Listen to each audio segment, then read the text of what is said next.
Hello, everybody. Sorry. Hello, everybody. It's Nerdboy Weez here. I am back with a new reaction. Yeah, I know this came out, and we knew this was coming. And the thing is, the season isn't even over yet, and there's still more to cover. But yeah, CJ made another mini trial. Yes, this is a mini trial because we know how much of a beast this character is. We are reacting to the trial of Maki Zenin. Yes, another JJK trial. We haven't had one since Toji and Sukuna, but here we are. CJ knew this was coming, and we knew this was coming, especially for us manga readers, because, like, I was waiting for this to get adapted, because I'm caught up with the manga. I'm reading Madolo, too, so I was waiting for this to happen. And I wasn't sure if he was going to be able to make a trial, because usually he has a whole bunch of exhibits for these things, but this is the main trial, and Maki got that dog in there, so it's valid. So let's go. And I ain't gonna hold y'all, I gotta get this off my chest real quick, cause who was bro right here feeling like, bro, look at him. He was walking up all confident doing all this extra shit just to get dropped in 0.5 seconds. Come on, dog, you are a background character. You ain't even got a name. Know your role, nigga. You are not that guy. Yeah. Alrighty, ladies and gentlemen, welcome to another special emergency impromptu video. Yeah, not gonna lie, these is back-to-back videos that was not planned. But after what I've seen and witnessed again, I had to make another detour because good God, Maki Zenin, bro. Like, if you've already seen this episode of JJK, you knew this video was coming. Because this was generally one of the craziest things I've ever seen. She literally just wiped the whole bloodline off the map. So with that being said, it's trial time, baby. So y'all already know we got the evidence on deck, and we counting how many bodies got dropped at the end of this. So let's not waste no more time. Without further ado, I never counted how many bodies she dropped. Exhibit Z, wiping the Zenin clan off the map. Now, since this is a trial, and we are reviewing a pretty massive crime, let's go ahead and get the main question out the way first. Was Maki blaming her entire clan justified? And I ain't gonna lie, I'm here to tell you right now, yes. 100% yes. All these sorry-ass, fraudulent-ass niggas had to go. Just straight up, these niggas. Classic Man D said this the best. Maki and Toji were the monsters they created. But the thing is, Toji decided to be merciful and let you live. Maki, after you forced Mai to do something that caused her to cause Maki to become what she would eventually become, Maki became the monster that you could not escape. She was the second chance.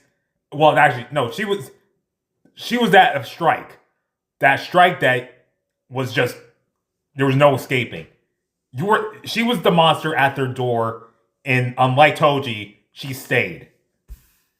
Big three family my ass. Like, bro, on some real shit, the Zenin clan might be one of the most toxic fictional families of all time. I mean, they are competing with the big dogs of dog shit families. Like, they running with the Mishimas, the Hanmas, the Targaryens, the royal family of the Fire Nation. Like, these niggas were terrible. The only thing these greedy motherfuckers valued in life was status and power. Like, for example, if you had low curse energy or your curse technique didn't meet up to their standard, they treated you like a bitch. They wouldn't even look at your ass. And oh Lord, don't even get me started on the misogyny. This motherfucker Naoya, bro had.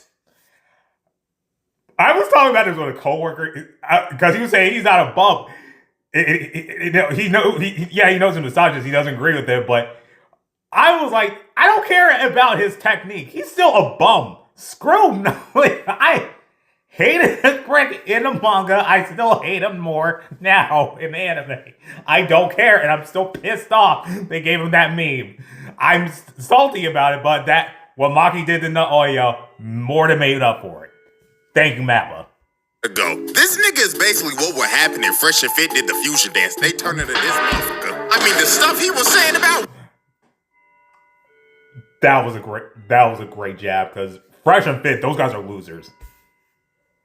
Like, good God, bro was talking crazy. And last but not least, and one of the prime reasons they had to get packed up was because of her ugly-ass, old-ass, black-eyed daddy. This man might be in the running for one of the worst dads in anime history. Like, him and her sorry-ass mama both mean, this nigga really made a whole plan to slime out his own daughters. Ogi literally hated Maki and Mai simply because he thought that his daughters was the reason he wasn't named head of the clan. I mean, the first thing Maki sees when she comes back home is her father standing over her sister's body after he beat the dog water out of her. Then he decides to cut his own daughter down in cold blood, and then he proceeds to drag both of his children's bodies through a dark hallway and throws both of them in a chamber full of curses and leaves his own children in there for dead.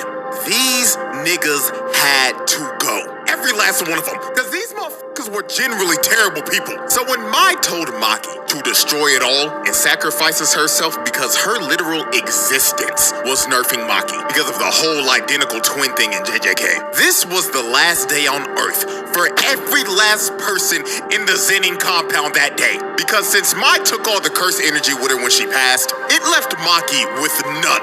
And with the heavenly restriction that she has, she basically got a game-breaking buff and became a physical freak of nature. Just some people were pissed off about how this. Actually, I'm okay with it. It actually kind of has a much more. Oh, I'm reincarnated, mofo. It kind of like my. But yeah, if you forget the whole twin thing, with certain situations, in when it comes to Jujutsu sorcerers and curse energy. If twins are born, that could be a sign of someone is going to have less curse energy and the other one's going to have most of it. But what Cedric just explained, because of the fact that what Mai did to Maki, because they kind of, to make it less weird or less sus, they kind of took out the scene because Maki got mouth to mouth from Mai with the whole curse energy thing. But the moment that all that curse energy went gone, the heavenly restriction was complete. Because remember, Toji and Jinichi. Jinichi has a curse energy. Toji didn't. So, why do you think Toji was such a freaking demon? It's like her deadbeat uncle. So the first victim of Maki's massacre was her bum-ass deadbeat dad. And she made quick work of his sorry ass. Hell, he was so scared when he felt her aura, this nigga thought Toji came back from the dead like the Undertaker. Yeah. Bro charged up his attack just for Maki to hit him with a I like it, Koji. Quite literally, slashed his brain. Took the nigga's dome piece off. Well, after she dropped off her sorry-ass pops, next up on the chopping block were the Kukuru unit. Oh. Taxes was chasing That's updates. where the Kill Bill... Now Taxes is a TurboTax expert, doing it all for you, so you can chase this feeling. Now this is Taxes. Come on. Intuit TurboTax.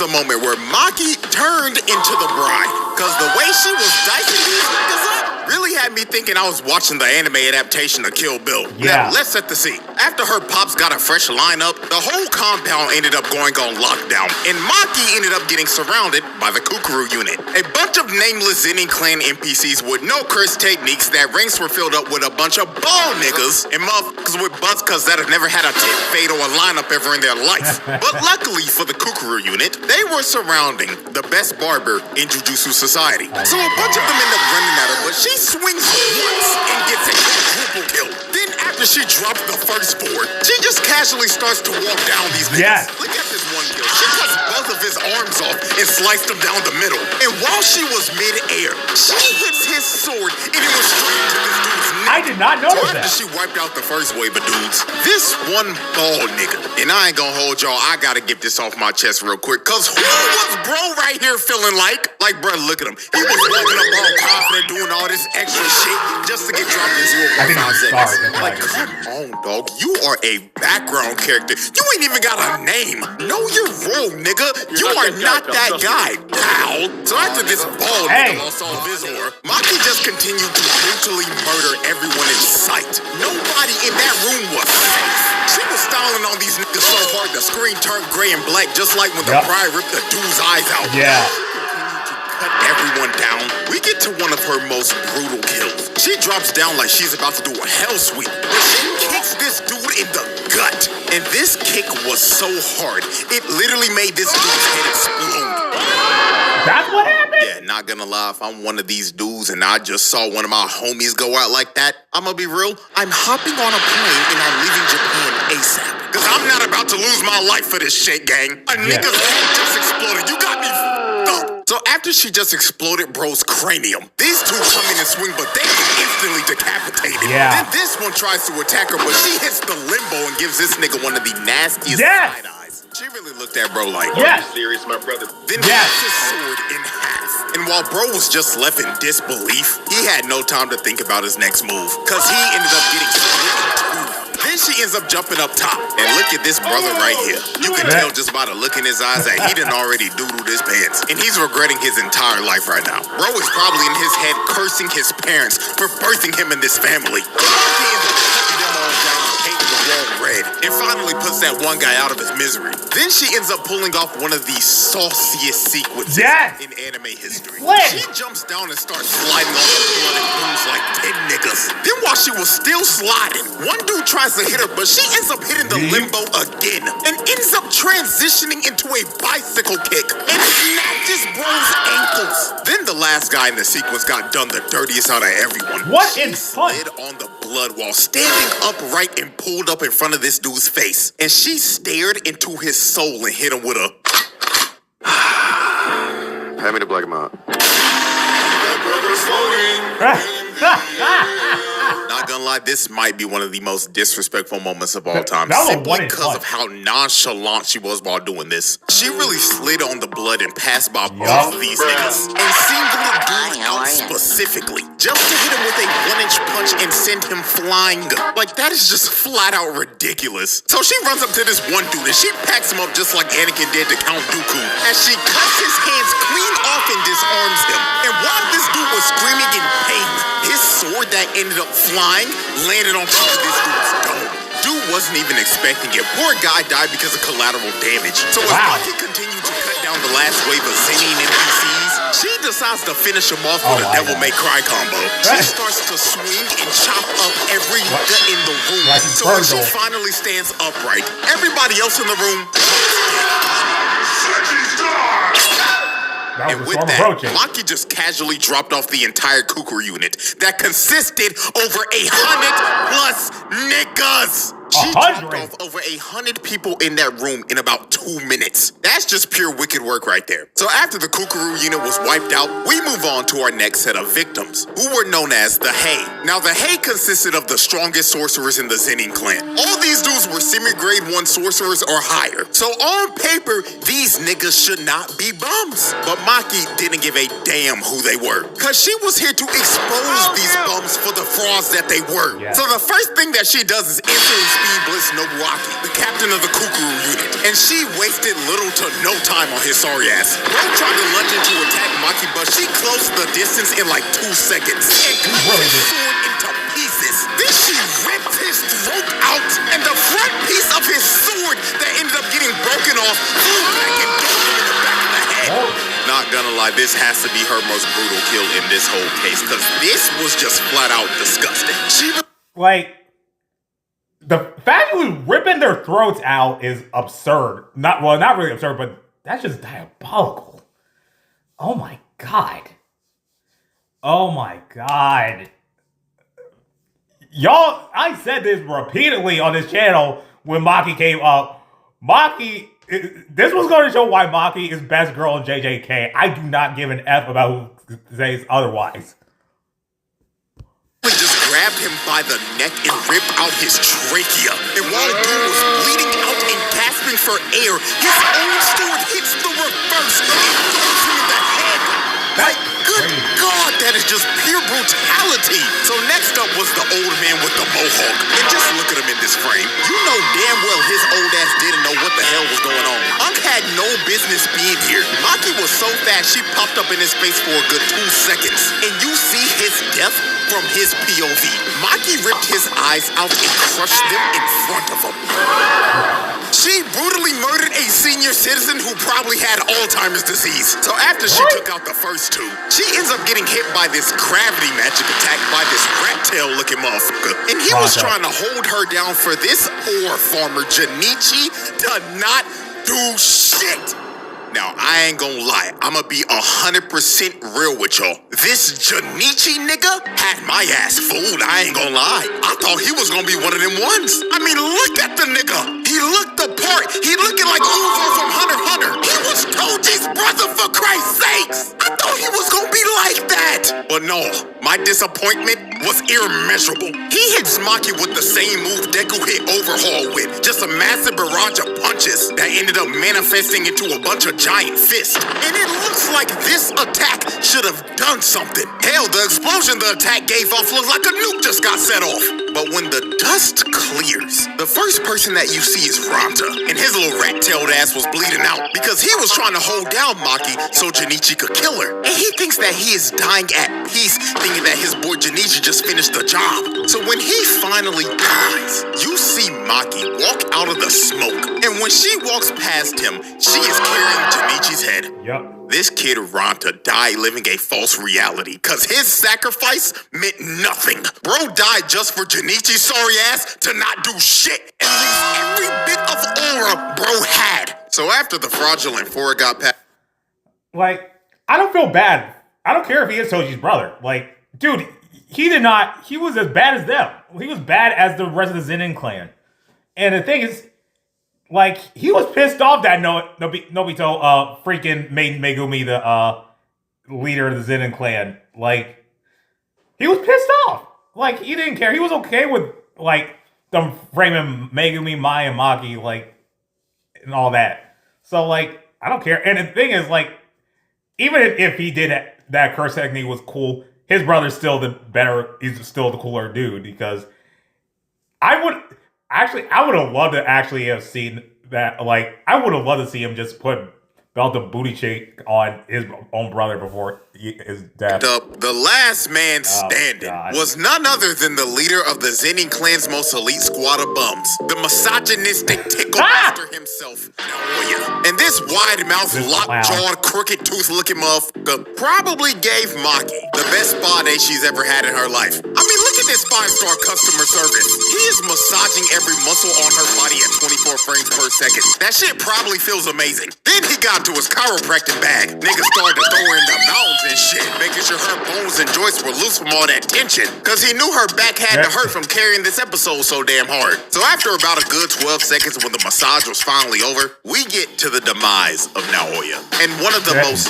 disrespectful things I've ever seen. Maki ends up squatting down into the stance of a sumo wrestler, and she just stands here and waits patiently to swat this nigga like the fly that he was. So while Naoya was running to use his finishing move, Maki basically figured out how his technique works and downloaded his movements and read him like a book. She turns around and stares into this nigga's soul.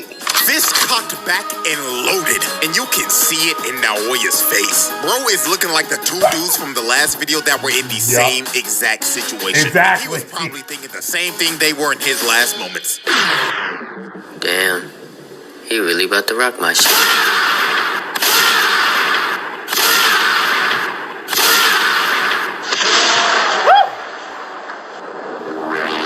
Eviscerated his jaw.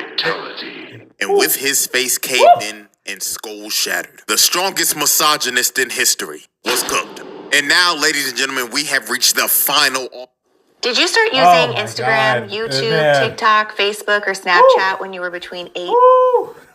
Victim of the Zenin clan massacre. And it was none other than her sorry ass mama. And the way she killed her was actually very unsettling. She was basically walking around and playing hide and seek with her while calling out, "Mother," in a tone that felt like she was just trying to talk with the intentions of killing her. She was... It's actually, I think that's, even if her manga, it's actually very unsettling. And I think that's actually supposed to be the point. Like, because Naoya said, all this bloodshed, have you no heart? Is like, she's like, no. She took it with her. When she said she took it with her, she's talking about Mai. Literally, Mai was the only thing she had left worth saving in the Zenin clan. That wasn't Megumi. That was her sister. And the thing is, she wanted to make up with her sister because, in spite of the bad blood and stuff that happened between them. But because of what happened, you kind of. Jay Peril said his best. If Maki was Rock Lee, mine was an ankle weight. Yeah, so. And also, I'm actually glad the anime cleared this up because in the manga, we never really got a clear-cut answer. It was implied, but we never got a clear-cut answer of whether or not Maki had killed their mom. And the thing is, what she's about to ask is like when she told her why she told her not to go. It kind of, some people were like, okay, what she did was evil, but it kind of goes away of, did you do that for our benefit or did you do that for the sake of the Zenin clan and do that on the sole mindset for the Zenin clan? And if the way she responded kind of gave her answer.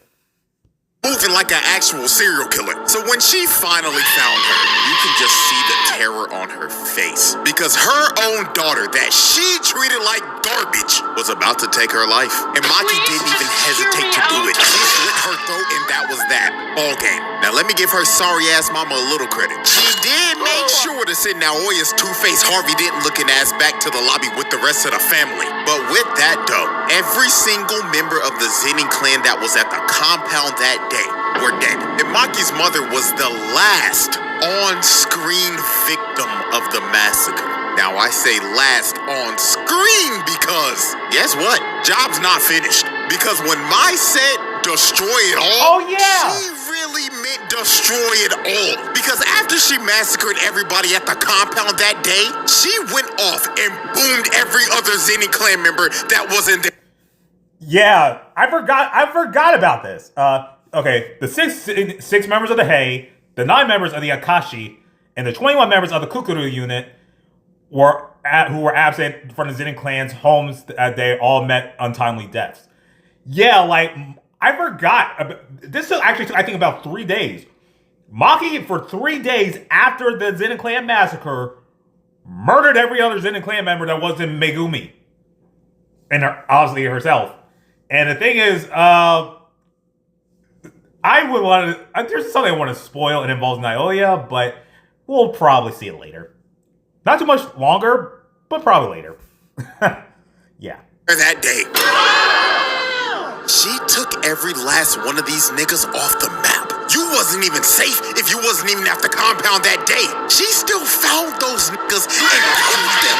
And she completely eradicated the entire bloodline to the point where they ended up getting kicked out of the big 3 families and their entire family legacy was ruined. Oh yeah, now last thing to complete this entire exhibit. Let's estimate how many people she actually killed. Now with the resources we got, we can make a pretty good estimate. So let's look at this family photo right here. Every person in this photo besides Naobito got killed by Maki. And that would be a total of 112. And adding her sorry ass mama, that's 113. Now let's look at everybody that was not at the compound. She killed the other 6 members of the Hei that weren't there that day, 9 members of the Akashi, and 21 other members of the Kukuru unit. So if we add in those other bodies, she dropped off 149 of these niggas.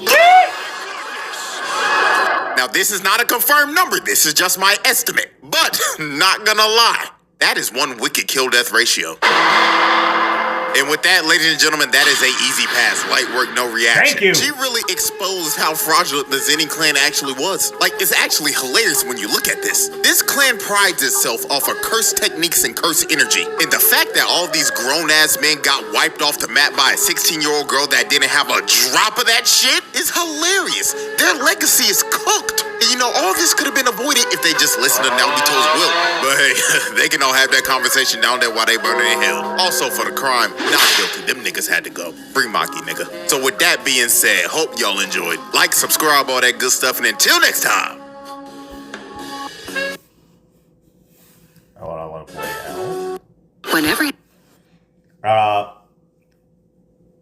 I don't condone murder or justify it, but at the same time with the Zenin clan, yeah, like y'all, no one really mourned them. They really didn't. They were scum anyway, so like, and again, I won't justify it, but I do not blame Maki. And something CJ forgot to mention during when Rock was using his technique, he told Junichi, he's like, she's become like that man. She's become like Toji. And the thing is, Ranta knew if Toji wanted to, he could have offed them off way earlier. But Toji didn't because he just did not give an F. He wanted to get out of there. He did not give an F about wanting to get revenge on or murdering his own clan. With Maki, though, you gave her the juice and the reason to. With how you treated the females in your family. And I think in that last moment with Maki's mom, that she did not show, I think in a way, it's like maybe her choices and actions she did was a result of the fact that her spirit just being completely broken by the stuff that happened with the Zenin clan. So it's just a circumstance of that. There's a lot to unpack about it. Someone said what she did is Sukuna level evil. No. You're talking about a 16-year-old girl who wiped out her own clan versus a 1,000-plus-year-old cursed spirit who's known as the king of curses, mind you, that leveled a whole freaking city. Sorry about the joke. That literally resulted in 1,000-plus people to die as a casualty count. And after he turned back to went back into Yuji's body, had made this freaking 15 to 16-year-old child had to watch him be mortified, terrorized, while he's getting a giggle and laugh out of the fact he just committed that much murder. And while the main character is literally freaking the F out, panicking, in pure traumatizing agony. Whoever says that, well, she did Sukuna level of you, don't ever make that comparison again, because you will lose, and you are a loser for saying it. That was a little rant, and I'm sorry.